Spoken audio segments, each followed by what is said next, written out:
Assalamualaikum warahmatullahi wabarakatuh. Berlombalah untuk kebaikan, sungguhnya mensubscribe juga suatu kebaikan. Kembali semuanya manusia kepada Allah. Jadi ada yang bertanya, benar kita temenan muslim tapi orang tua yang meninggalnya itu non muslim, gimana? Kita boleh nggak ngucapin turut berbelasungkawa? Boleh, lalu mengucapkan innalillahi wa inna, silahkan. Innalillahi wa inna ilaihi raji'un itu semua manusia kembali kepada Allah. Tapi tidak boleh dilanjut. Kalau orang Islam kan innalillahi wa inna ilaihi raji'un, Allahumma ajurni fi musibati wa akhlifni khairan minha, ada lanjutannya dan lain sebagainya. Tapi kalau orang Nasrani ya kita sebutkan sebagai budi luhur kepada keluarga yang muslimnya, innalillahi wa inna ilaihi raji'un, semuanya kembali dari Allah dan kembali kepada Allah. Bedanya kembalinya nanti dihisab, dihisabannya tuh apakah dia dapat hisaban yang baik, justru malah dihisab celaka, atau tanpa hisaban ya. Mana dia? Wa huwa ala kulli syai'in qadir, dan Allah itu maha kuasa atas segala sesuatu. Saking kuasanya Allah, jadi kalau Allah menghendaki rencana apapun kepada kita, kita suka atau tidak suka, katakan ya Allah, saya terima. Suatu saat Allah kirimkan, kayak kemarin 2 tahun lalu itu dikirimkan corona, ya benar atau tidaknya kita tidak tahu. Ya harus diterima dengan ikhlas. Manusia itu semuanya ada takdirnya. Menerima dan mengimani kepada takdir itu akan menghilangkan kesedihan, akan menghilangkan kekecewaan, tidak akan mudah menyalahkan orang lain. Jadi tidak akan ada keluar kata gara-gara suami istri ini usaha, kata suaminya begini, kata istrinya begini, dijalankan ternyata gagal. Oh gara-gara mama, gara-gara ya, nggak ada gara-gara. Tapi semuanya dikungkung dengan takdir. Hari ini takdirnya buruk. Ingat Allah mengatakan innamal usri yusran, sampai diulang 2 kali. Habis sulit pasti ada mudahan. 2 kali supaya kita itu tetap optimis. Karena dengan takdir tadi meyakini bahwa oh memang sudah takdirnya Allah. Kadang-kadang kita benci terhadap sesuatu, justru kadang-kadang itu baik. Suami istri diuji di awal pernikahannya, ternyata karena saking punya pengalaman saat itu, akhirnya di masa sepuhnya bisa rukun, bisa tentrem, adem ayem, seperti itu. Jadi segala sesuatunya itu atas kuasa dan kehendaknya Allah. Allah ingatlah innahum yasluna sudurahum, bahwa mereka orang-orang munafik itu menutupi dada mereka dengan kain. Maksudnya orang munafik itu ada di kalangan Rasulullah, ada di kalangan para sahabat, mereka menutupi badan mereka dengan pakaian kebohongan. Liyastahu minhu, supaya mereka bersembunyi dari Nabi Muhammad, supaya nggak kelihatan sifat munafiknya. Dan bahkan Rasulullah itu dulu di sekitarnya itu banyak orang-orang yang munafik, dan mereka itu pembesar-pembesar. Bahkan berita tentang istrinya Rasulullah berselingkuh, berzina dengan sopan ganteng itu, mereka duduk bareng dengan Rasulullah. Tutur katanya manis, tapi di luar menyebarkan berita bohong, berita buruk. Sampai Rasulullah tuh tidak bisa membela istrinya karena belum turun ayat. Turun ayatnya lama, sampai sebulan, sampai Ibu Aisyah itu tidak dandan, sampai kena penyakit, mungkin kalau sekarang mah penyakit tipes gitu ya. Sampai pulang ke rumah orang tuanya. Seorang nabi saja diuji seperti itu. Kalau rumah tangga kita mau diuji kayak gimana, pasti ada ujiannya. Nah, sedangkan Rasulullah itu kemudian semua tingkah lakunya berdasarkan dalil. Akhirnya turunlah surat surat An-Nur ya, yang menjelaskan bahwa Ibu Aisyah itu adalah orang baik dan dijodohkan dengan orang baik. Adapun sekarang ada golongan yang kemudian menjatuhkan nama-nama beliau, nama sahabat Nabi, maka mereka adalah Khawarij, orang-orang yang sudah keluar dari agama Islam. Allah ingatlah hina yastaghsuna siyabahum, ketika mereka menutupi dada mereka dengan pakaian mereka, menyelimuti dirinya dengan kain mereka, padahal Allah mengetahui apa yang mereka sembunyikan, dan Allah mengetahui apa yang mereka tampakkan. Mau sembunyi gimana manusia itu? Jadi dari segi amalan, orang yang beriman kalau beramal optimis pasti dibalas baik. Kenapa? Karena sekalipun itu sebiji sawi ya amalannya, biji sawi itu nggak ditimbang juga, nggak berat ya, nggak kelihatan hitam di tengah malam, di gelapnya, di dasar batu. Kalau dia betul-betul lillahi ta'ala saat mengerjakannya, Allah akan balas. Begitu juga dengan orang munafik. Sepandai-pandai mereka menyembunyikan isi hati mereka, Allah akan tampakkan apa yang mereka sembunyikan. Dan Allah mengetahui apa-apa yang ada di dalam dada mereka. Wa ma min dabatin, dan tidak ada dari makhluk yang merayap. Nah, kita termasuk makhluk yang merayap, ya, makhluk yang bergerak, bernyawa. Kenapa kita harus bergerak? Karena Allah menyebar rezeki. Fil ardi illa 'alallahi rizquha, kecuali semua rezekinya dijamin oleh Allah. Maka kewajiban kita hanya bergerak dan berusaha. Rezekinya sudah ditentukan oleh Allah. Mau dicari sekenceng-kencengnya, takarannya sudah segitu. Maka ketika kita meninggal, yang dua pintu yang akan menangisi kita adalah satu pintu rezeki dan kedua pintu amal. Sudah tidak ada lagi beramal, rezekinya sudah selesai. Padahal waktu meninggal hartanya banyak, bukan miliknya tapi milik ahli waris. Maka kalau ada hamba Allah ketika datang kepada Allah, dia bilang, hartaku ya Allah mana? Saya tuh dulu adalah miliuner, miliarder dan lain sebagainya waktu di dunia. Hartaku mana ya Allah? Allah mengatakan, harta yang engkau betul-betul miliki adalah yang pernah engkau makan. Ini minuman saya sudah rezeki saya, sudah harta saya, dan sudah jadi kotoran kalau nanti saya buang. Harta yang abadi, yang benar-benar milikmu adalah pakaianmu yang kau pakai, lalu kemudian akan menjadi kain pel. Itu adalah hartamu. Dan yang ketiga adalah uang yang engkau sedekahkan. Ini adalah harta abadi. Selebihnya ketika kita meninggalkan dunia, maka harta itu bukan milik kita lagi, tapi milik ahli waris. Wallahu ya'lamu mustaqarraha wa mustaudaha. Dan Allah mengetahui tempat kediamannya dan tempat penyimpanannya rezeki tadi. Semua tertulis, tercatat fi kitabim mubin, di dalam kitab yang nyata, yaitu di Lauhil Mahfuz. Jadi tidak akan tertukar, ya, rezekinya tidak tertukar, tapi ditakar oleh Allah. Ditakar sedikit bukan berarti menghinakan. Allah ingin kita bersabar, diberikan banyak, jangan takabur, tetap tawadu, tetap bersyukur. Kenapa? Kalau Allah mau sih bisa saja disamakan rata semuanya. Atau nggak ada yang mau dagang besok, kan? Nggak ada yang dagang cireng, cimol, ya repot deh. Atau kalau miskin semua ya repot juga. Dagang Maka, ada yang beli. Makanya ada yang kaya, ada yang miskin, semua berputar di situ. Nah, ketika kita bisa, yang di atas bisa membantu yang di bawah, maka ini terjadilah pertukaran pahala, penambahan pahala, ya. Wahwa, dan dia Allah alladzi khalaqas samawati wal ard. Allah telah menciptakan langit dan bumi di dalam 6 hari. Jadi Allah menciptakan langit dari hari Ahad. Ahad itu pertama, Ahad. Isnin kedua, Salasah ketiga, Arba, Rebo keempat, ya. Khomsah, Khamis kelima, Jumu'ah keenam. Hari Sabtu summastawa ilal arsy. Allah bertempat, bukan istirahat. Kata orang Yahudi mah istirahat, Allah tuh kecapean. Makanya hari Sabtu itu adalah hari agung, hari Sabat bagi orang-orang Yahudi. Mereka berpuasa di hari itu. Nah, bagi orang Islam justru tidak boleh puasa. Jumat tidak boleh puasa, Sabtu nggak boleh puasa, Minggu nggak boleh puasa, kecuali digabung semua. Kenapa? Karena 3 hari ini adalah hari besar. Hari besar buat orang Yahudi hari Sabtu, hari besar Nasrani hari Minggu, hari besar orang Islam adalah hari Jumat. Jadi Allah itu bertempat, bukan beristirahat, ya. Di sini kan istawa. Oh, tidak ada istawa di sini, di ayat lain, ya. Fisitati ayam, di dalam waktu 6 hari. Nah, di sini tidak diterangkan bersemayamnya. Wakana, dan ada arsyuhu, arsy Allah itu, tempat bersemayamnya Allah itu alal ma'i, di atas air. Pernah saya jelaskan di sini apa di mana, ya? Jadi 7 lapis langit itu, perjalanan lapis langit pertama dengan kedua itu jarak 70 tahun. 70 tahun. Kalau 7 lapis berarti 490 tahun, 500 tahun dah. Di atasnya tadi ada lautan, ada air laut, makanya dunia itu suka kehujanan. Nah, hujannya itu, kalau air laut secara logikanya asin, asin, makanya air hujan mengandung asam dan lain sebagainya. Karena turunnya aja melalui proses, kan, bergumpalnya awan dan lain sebagainya.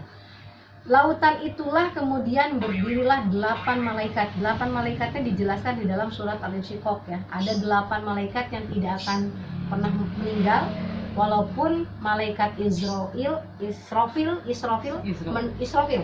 meniup sangkakala. Bahkan malaikat Israf itu niup sangkakala itu sudah siap loh, sudah diemut di mulut, untung nggak batuk. Batuk pret gitu ya. Hancur semua. Kalau kita mah disuruh jagain gitu dibayar berapa, wani piro berapa tahun. Nah, malaikat Israf itu dari sejak diciptakan sampai nanti diperintahkan oleh Allah untuk meniup itu sudah ada di mulut. Jadi bagaimana mungkin kata Rasulullah kalian masih bersenang-senang dengan urusan dunia, padahal yang memiliki trompet sudah siap meniup trompetnya atas perintahnya Allah. Ketika malaikat Israf meniup sangkakala tadi, 8 malaikat yang memikul arus itu tidak meninggal. Jadi ada 8 malaikat, mereka berdiri di atas lautan tadi. Kita jangan bayangkan berapa dalamnya lautannya, berapa panjang kaki sampai ke bahunya. Dijelaskan di hadis antara bahu sampai ke daun telinganya itu perjalanan 700 tahun. Itu malaikatnya. Jadi apa? Malaikatnya besar seperti itu, yang dipikul pasti lebih besar, makanya Allahu Akbar. Allah itu maha besar. Nah, Allahnya ada di situ, kemudian Allah bertempat di arsy-Nya itu alal ma'i di atas air. Betul ya, jadi penjelasannya betul di atas air. Tujuannya liyabluwakum ayyukum ahsanu amala. Ini jadi ujian. Siapakah, Allah ingin tahu siapakah di antara kalian yang paling bagus amal solehnya, amal perbuatannya. Dan jika engkau mengatakan innakum mab'usun, kalian akan dibangkitkan besok mim ba'dil maut, sesudah kematian. Nabi-nabi itu selalu menjelaskan akan ada hari kebangkitan. Dari Nabi Adam sampai Nabi Muhammad itu berapa ribu tahun. Nah, bayangin dunia itu sudah berapa kali hancur. Dari Nabi Nuh sudah banjir seluruh alam, Nabi Lut dibalikan tanahnya ya, dan peninggalan-peninggalannya itu benar-benar nyata di muka bumi. Ini jadi pelajaran, jadi ibrah buat kita. Dan semua nabi-nabi hanya mengatakan ingatlah akan ada satu hari di mana di situ setiap orang sudah tidak bisa saling tolong-menolong. Semuanya kocar-kacir, ibu dengan anaknya, suami dengan istrinya, saudara dengan saudaranya saling berlari, tidak ada yang bisa menyelamatkan dirinya. Apa itu? Hari kebangkitan, hari kiamat. Tapi apa yang terjadi? Orang kafir mengatakan la yaqulanna alladziina kafaru, orang-orang kafir akan berkata in hadza illa sihrun mubin, tidaklah ini Al-Qur'an, tidaklah engkau bercerita wahai Nabi Muhammad kecuali engkau adalah sihir yang nyata. Setiap nabi pun begitu. Oh, yang lucu kan kisah Nabi Musa. Fir'aun itu didukung oleh 70.000 tukang sihir. 70 orang tukang sihir. Para raja-raja saat itu kalau nggak punya penasehat pasti punya peramal, pasti punya tukang sihir. Kata Fir'aun, kumpulkan dari seluruh negeri 70 tukang sihir. Begitu mereka kumpul suruh melawan Nabi Musa pun tidak tahu apa yang harus dilakukan, sampai Allah memerintahkan lemparkan tongkatmu. Tapi sebelumnya biarkan mereka yang melemparkan sihirnya. Para tukang sihir melemparkan tali sebetulnya, tapi di mata manusia seolah tali itu bergerak seperti ular-ular kecil. Lalu Nabi Musa ya takut ya, sebagai manusia yang tidak punya apa-apa, Nabi Musa pun takut. Sampai Allah mengatakan lemparkan tongkatmu wahai Musa. Ilki asoka faida khifti. Maka ketika itu kemudian tongkatnya bergerak-gerak lalu memakan ular-ular kecil tadi. Para tukang sihir yang memang mereka ada di lingkungan seperti itu, mereka paham bahwa ini yang dilakukan oleh Nabi Musa bukan sihir, ini mukjizat, bukan kehendaknya manusia, ini adalah kehendak yang pencipta. Maka 70 orang ini langsung sujud, langsung iman kepada Allah tanpa aba-aba semuanya, walaupun Fir'aun mengancam dengan segala macam. Lalu malah Fir'aun ini berbalik arah. Jangan-jangan kalian itu berguru ya sama Musa. Musa itu tukang sihir kalian. Oh, malah dibalik. Intinya orang kalah itu pasti nggak mau menerima kebenaran. Dan akhirnya para tukang sihir tadi diancam oleh Fir'aun. Kenapa kalian beriman tanpa seizinku? Akan aku la usallibanna aydiyakum wa arjulakum mihlab. Akan aku salib kalian. Kupotong tangan dan kaki kalian secara menyilang. Nah, bayangin nggak 70 orang mati syahid saat itu juga.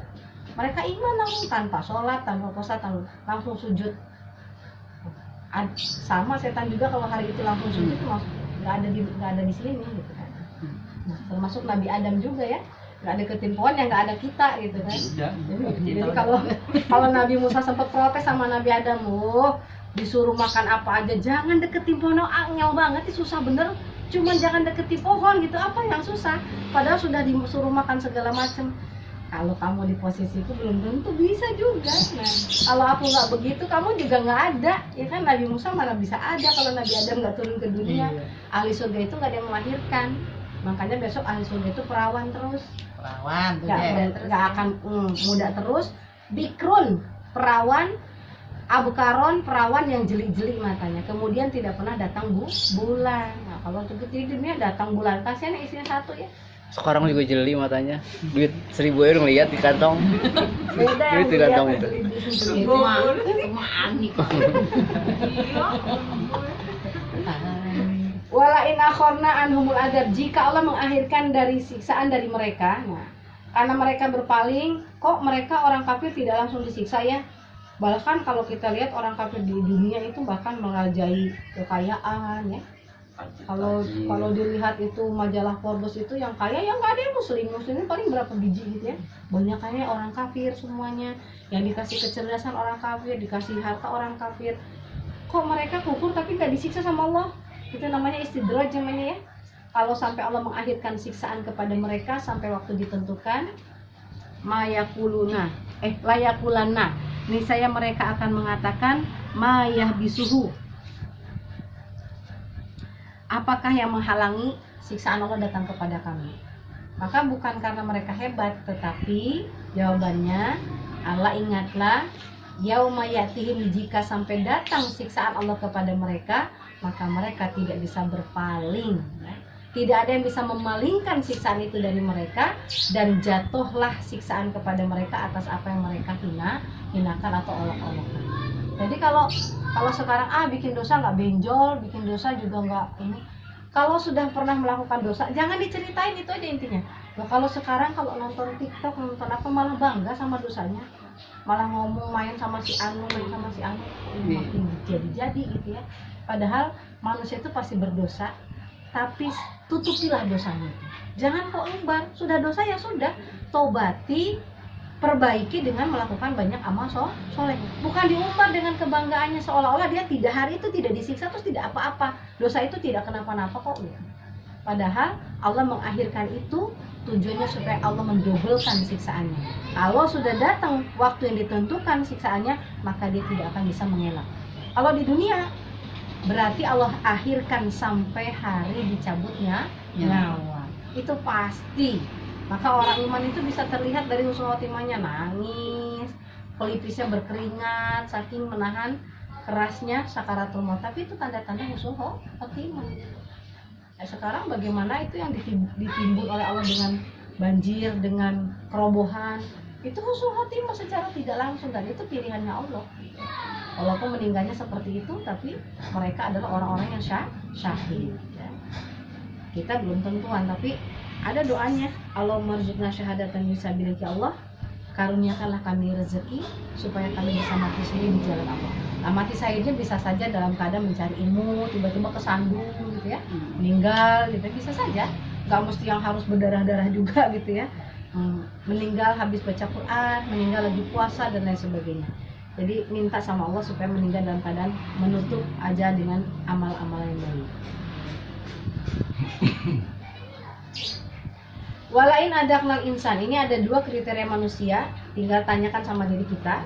Jika Allah memberikan rasa kepada manusia rahmat, dikasih kemudian banyak peluang, jadi orang hebat, banyak uang dan lain sebagainya, tapi kemudian Allah mencabut kenikmatan itu darinya, banyak manusia kemudian putus asa, betul tidak? Iya. Susah sih kalau orang udah berpuasa ya, tiba-tiba diambil. Itu suka ada namanya post power syndrome ya. Ada orang itu kadang-kadang tidak bisa menerima kenyataan kalau dia sudah tidak berjaya, sehingga sama orang itu kadang-kadang masih seperti itu. Nah, yang paling buruk adalah dia putus asa dari rahmat Allah. Kenapa sih Allah ngasih saya begini? Allah nggak adil, apalagi kalau sampai mengatakan Allah tidak adil. Nah, sifat putus asa seperti ini yang disenangi setan. Kenapa? Karena setan itu asal katanya dari kata iblis. Iblis itu artinya ablasa. Ablasa itu artinya putus asa. Nah, orang iman diuji sebanyak apapun ujian itu, jangan putus asa. Wala taqnatu min rahmatillah. Jangan putus asa dari rahmatnya Allah. Karena rahmatnya Allah itu besar. Bayangin Allah punya 100. 100 rahmatnya Allah yang dimiliki itu Allah hanya turunkan satu di dunia, Bang. Satu di dunia dinikmati dari Nabi Adam sampai nanti umat akhir zaman. Cuma satu. Buat binatang, buat Ngebayangin tumbuhan. binatang dapet, alam dapet, semuanya dapet. Ngebayangin yang 99-nya Allah simpan di mana? Di akhirat. Buat siapa? Buat orang iman. Amin. Jadi kalau sekiranya kita tidak dapat dunia dan seisinya, gak apa-apa. Jadi keset dunia gak masalah, yang penting jadi ahli surga. Amin. Gak dianggap kayak di dunia dihinakan sama teman, dihinakan sama saudara. Gak apa-apa, yang penting Allah gak menghinakan. Jangan menghinakan diri kita di hadapan manusia. Yang penting kita itu boleh hina di mata Allah, tapi hinanya untuk menjadi hamba Allah yang mulia. Dengan cara ya kita menjalankan setiap perintahnya dan menjauhi segala larangan. Yang kedua, modelnya manusia itu ada yang ketika Allah berikan banyak kenikmatan, sesudah datang kesulitan yang menimpa dia, dia mengatakan sudah hilang kesusahan dariku. Lalu kemudian dia berlalu dengan sombong. Ada yang habis dikasih kesulitan terus diangkat derajatnya sombong. Nah, ini tipe 2 ini enggak dua-duanya buat kita. Tapi orang iman itu satu, manakala diuji dia harus sabar. Manakala dikasih nikmat dia harus syukur. Bukan ngambil takabur, juga tidak putus asa. Illal ladzina sabaru, kecuali orang-orang yang sabar. Maka orang sabar itu tidak putus asa dan tidak juga sombong. Dan mereka mengerjakan amal-amal kebaikan. Bagi mereka Allah sediakan pengampunan dari Allah, wa ajrin kabir, dan pahala yang besar. Sabar itu dimulai dari sejak kita diuji.